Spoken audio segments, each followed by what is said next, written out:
নমস্কার, কলিস কিচেনে সবাইকে স্বাগত জানাচ্ছি। আর এখানে শসা নিয়েছি তিন চারটে কাঁচা লঙ্কা, অল্প একটু আদা আর নিয়েছি মুগ ডাল। আর শসা দিয়ে মুগ ডাল বানাচ্ছি।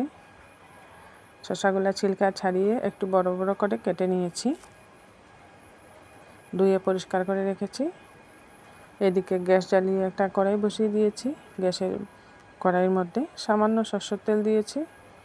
সামান্য সরষের তেল দিয়ে 1 কাপ মুগ ডালকে প্রথম ভেজে নিতে হবে।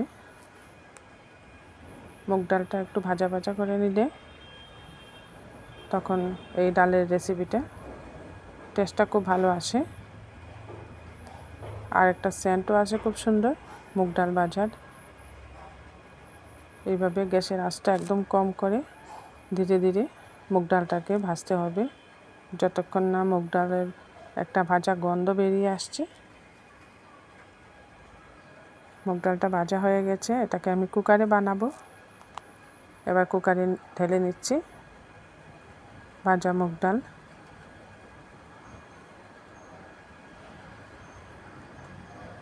সব মুগ ডালটা দিয়ে জল দিয়ে দিয়েছি, পরিমাণ মতো লবণও দিয়ে দিচ্ছি। এবার কেটে রাখা শসাও দিয়ে দিচ্ছি। সব দিয়ে ঢাকা লাগিয়ে একটা সিটি দিয়ে নিলেই হয়ে যাবে। আবারও গ্যাসের মধ্যে কড়াই বসিয়ে সরষের তেল দিয়ে দিয়েছি এখানে 2 চামচের মতো। মুগ ডালটা আমার সিদ্ধ হয়ে গেছে, এটা ফোড়নে দেব এখন।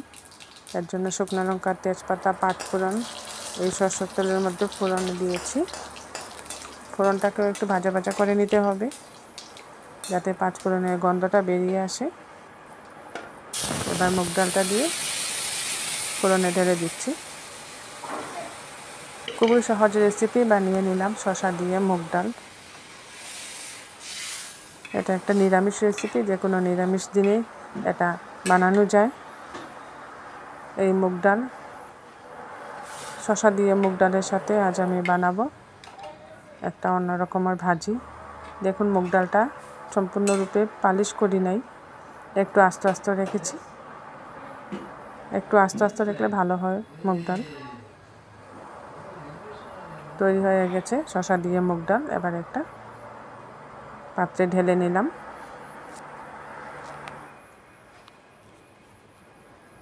এই ডালের সাথে একটা ভাজি বানাচ্ছি। এই ভাজিটা খুবই সাধারণ। এখানে আমি চাল কুমড়োর খোসা নিয়েছি, সাথে আলুর খোসা নিয়েছি। চাল কুমড়ো খোসা আর আলুর খোসা মিলিয়ে ভাজিটা বানাচ্ছি। চাল কুমড়োর খোসা আর আলুর খোসাটাকে একদম কুচি কুচি করে কেটে নিতে হবে। যতটুকু কুচি করে কাটা যায় এতটুকু কুচি করে কেটে নিতে হবে। নিয়ে এইভাবে ভালো করে জল দিয়ে 3 থেকে 4 বার জলটা বদলে বদলে ভালো করে ধুতে হবে। তা না হলে আলুর খোসার মধ্যে অনেক মাটি থাকে।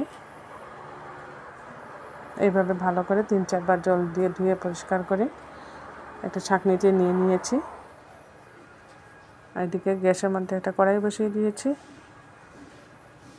এটা রিফাইন্ড অয়েল দিয়ে আমি ভাজবো, এর জন্য এখানে একটু বেশি পরিমাণেই রিফাইন্ড অয়েল দিয়েছি।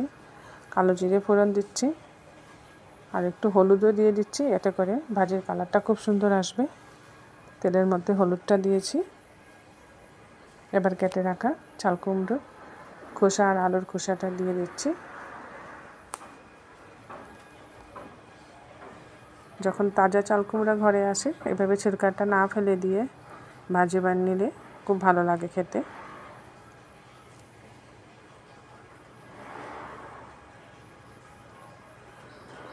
পরিমাণ মতো লবণটাও দিয়ে দিলাম আর সামান্য জিরের গুঁড়া দিয়ে দিচ্ছি। আর কোনো মশলাই লাগবে না এই ভাজিতে। আর কালো জিরে ফোড়ন দেওয়ার জন্য ভাজির টেস্টটাও ভালো আসে, গন্ধটা খুব সুন্দর হয়।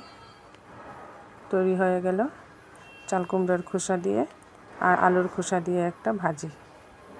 আমার আজকের এই 2টা রেসিপি আপনাদের ভালো লাগলে কমেন্টে জানাতে ভুলবেন না। লাইক, শেয়ার, সাবস্ক্রাইব করবেন আমার চ্যানেলটা আর বেল আইকনটা টিপবেন, এতে করে যখনই এরকম নতুন নতুন রেসিপি আপলোড করি সাথে সাথে নোটিফিকেশনটা পেয়ে যাবেন।